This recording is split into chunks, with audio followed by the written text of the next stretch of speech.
Thomas and Friends, making tracks to great destinations.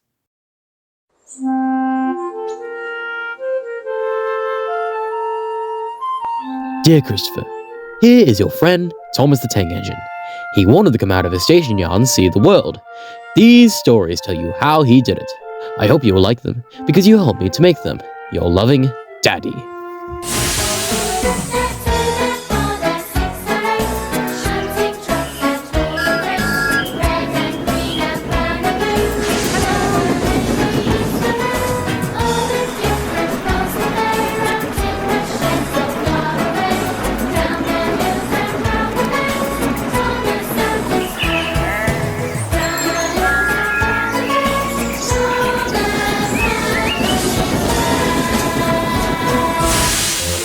Today on the island of Sodor, Thomas doesn't look where he's going. Next, Henry huffs a bit too much steam. But first, the engines are off to the big city.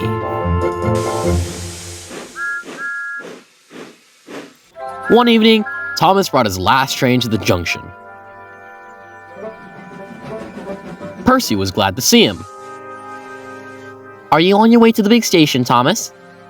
Yes, I am. Why? Because I'm going there too. I think something's up. Toby looked up at the sky. Where? Not up there. Down here, laughed Thomas. How could something be up when it's down? Thomas was too excited to explain. Bust my buffers. Look over there. Mavis, Boko, Bill, Ben, Donald, Oliver, and Douglas paraded past. Evening, ye three, whistled Donald. Aren't we a fine sight? Very splendid indeed, admired Toby. Sorry we can't stop. Sir Tom Hat all wants us at the big station. What is this about? Asked Thomas. Sir Tom has plans, answered his driver. Come on. So they all followed the other entrance to the big station at the end of the line. What do you think it means? Exciting. I can't wait. Silence! Called Sir Topham Hatt. I have an important letter to read from a little girl who is 5 years old. Dear Thomas and all of the engines, please can I meet you? My friends say they would like to meet you too. You can come to my house for tea, but my mommy says there aren't any railway tracks to my house. So can you come to the station instead? Thank you very much. It seems, continued Sir Topham Hatt, that there are many girls and boys who would love to meet you. Therefore, we are going to the big city far away. What's the big city? Not as good as a new paint job. Silence! Ugh. Other engines will be working here while you are away, so please show them what to do. As Annie and Clarabelle were going to the big city too, Thomas and Oliver practiced with some other coaches.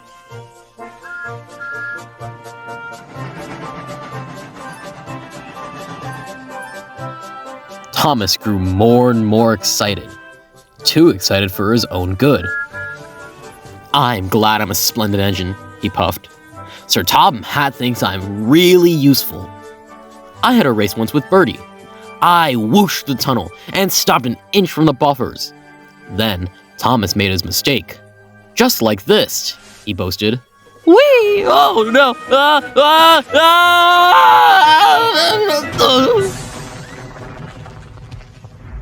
Should I do something? Ow! Thomas's crew wasn't hurt, but his front was badly bent. They telephoned for Sir Topham Hatt.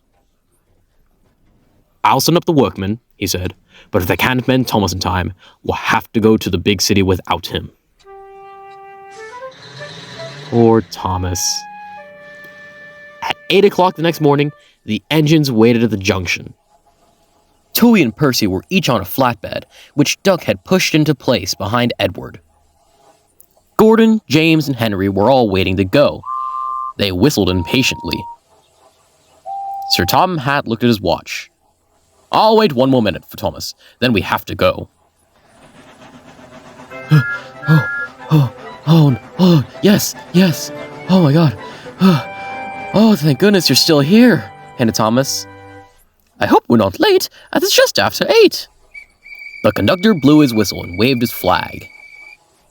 The engines cheered. Look out, big city! Here we come! I still want to know what the big city is, guys. Oh, come on, Percy. And the cavalcade puffed away.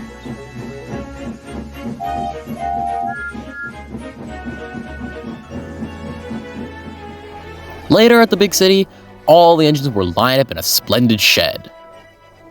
The children were delighted to meet their friends. I'm glad the little girl wrote to us, whispered Thomas to Percy. Isn't it wonderful what happiness a letter could bring?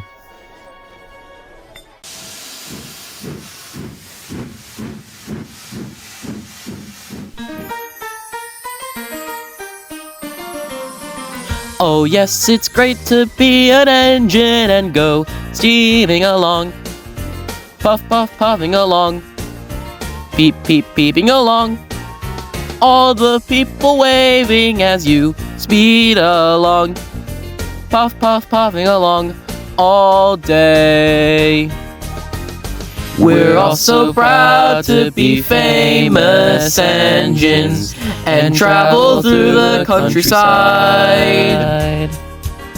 We're always brave when there's hills to climb. No mountain is too high.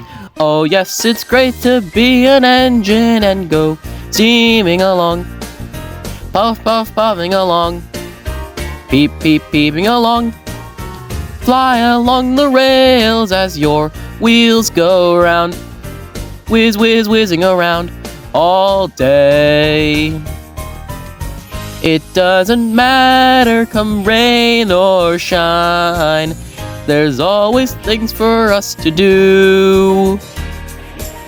And in the cold, cold winter time, we're ready. When you light the fire and stoke the boiler, and we'll be there for you. Oh yes, it's great to be an engine and go steaming along. Puff, puff, puffing along. Peep, peep, peeping along. Feel the wind around you as you push along. Puff, puff, puffing along all day. Just think how wonderful it would be to live on the magical island of Sodor, helping Thomas the Tank Engine and his friends all day long. It would be like a dream come true. If only I could be an engine too. Oh yes, it's great to be an engine as you're steaming along. Puff, puff, puffing along. Peep, peep, peeping along. Fly along the rails as your wheels go round. Whiz, whiz, whizzing around all day. Oh yes, it's great to be an engine and go steaming along. Puff, puff, puffing along.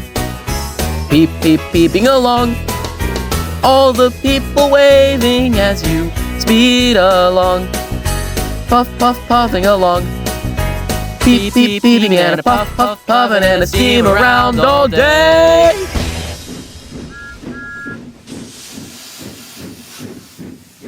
Gordon the Big Engine and Thomas the Tank Engine puffed buffer to buffer back home.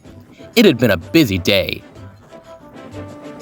First, Thomas had teased Gordon about the time that big engine fallen into the ditch.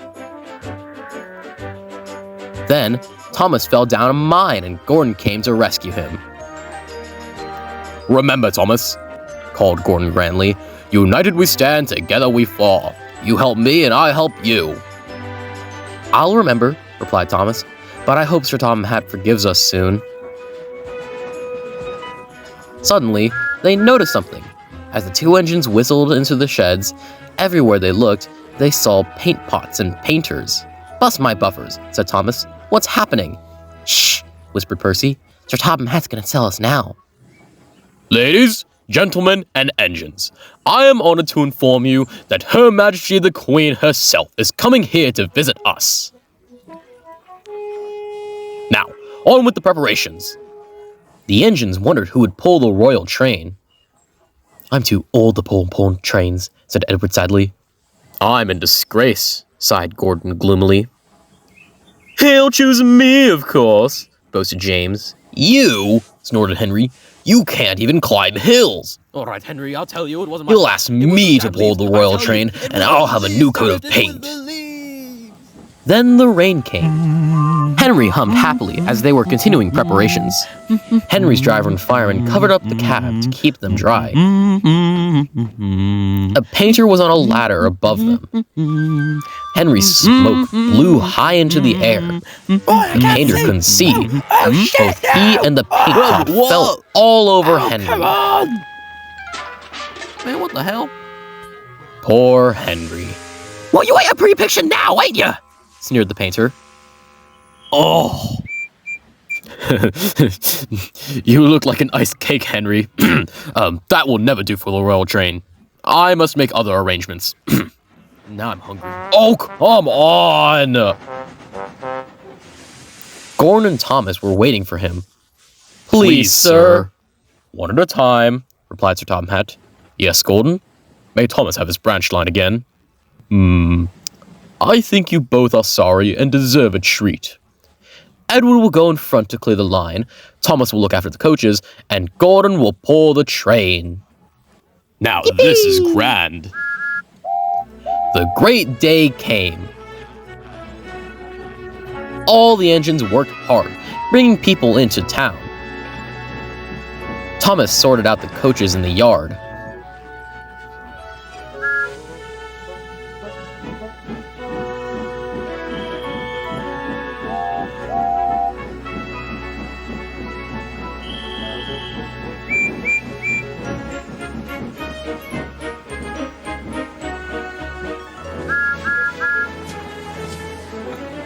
Soon enough, Edward steamed on in.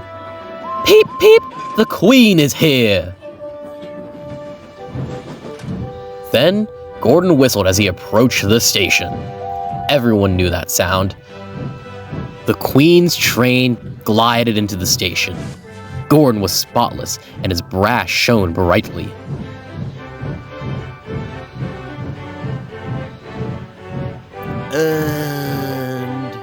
Here we are, Your Majesty. Sir Topham Hatt stood at attention. Welcome, ma'am.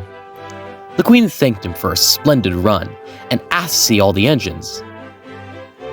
Peep, peep, whistled Toby and Percy. Shh, hissed Henry and James. But Toby and Percy didn't care. Three cheers for the Queen! Peep, peep, whistled the engines. When it was time to leave, the Queen spoke specially to Thomas, who had fetched her coaches, then to Edward, who had guided the train, and finally to Gordon, who took her away. No engine had ever felt prouder than those on Sir Topham Hatt's railway. I don't normally do this, but this is the last airing with an engine roll call, so here you go. They're 2, they're 4, they're 6, they're 8, shunting trucks and hauling freight. Red and green and brown and blue, they're the really useful crew, all with different roles to play. Around timid sheds or far away, down the hills and round the bends, Thomas and his friends. Thomas, he's the cheeky one. James, he's thinking about lots of fun. Percy pulls the mail on time. Gordon thunders down the line. Emily really knows the stuff. Henry tits and puffs and puffs. Edward wants to help and share. Toby, why let's say he's square. They're 2, they're 4, they're 6, they're 8, shunting trucks and hauling freight. Red and green and brown and blue, they're the really useful crew, all with different roles to play. Around timid sheds or far away, down the hills and round the bends, Thomas and his friends. Thomas and his friends. And Yeah, that's all you're getting. Shortened version. L.